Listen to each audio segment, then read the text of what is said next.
Okay, welcome back mga scalper. Another technical analysis for BTC.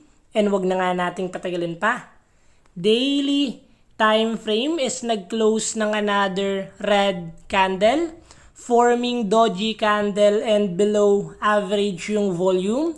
Silipin natin yung possible scenario sa lower time frame.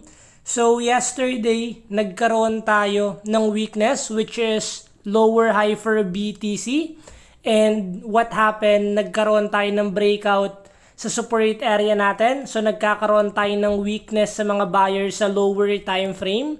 So kung makikita natin yung BTC after breakout, confirm ng volume and nagre-retest after niyang umakyat ng dalawang sunod na green candle na pababa yung volume. Currently, sinusundan siya ng red candle. So what we expect sa ganitong scenario, kung makikita natin sa big picture, meron tayong isa pang support area here. So possible meron tayong untugan dito.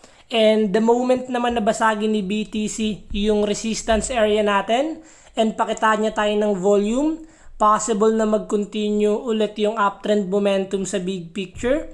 Currently, sa pinapakita ng BTC, creating multiple lower high sa lower time frame. So we are still on a downtrend momentum.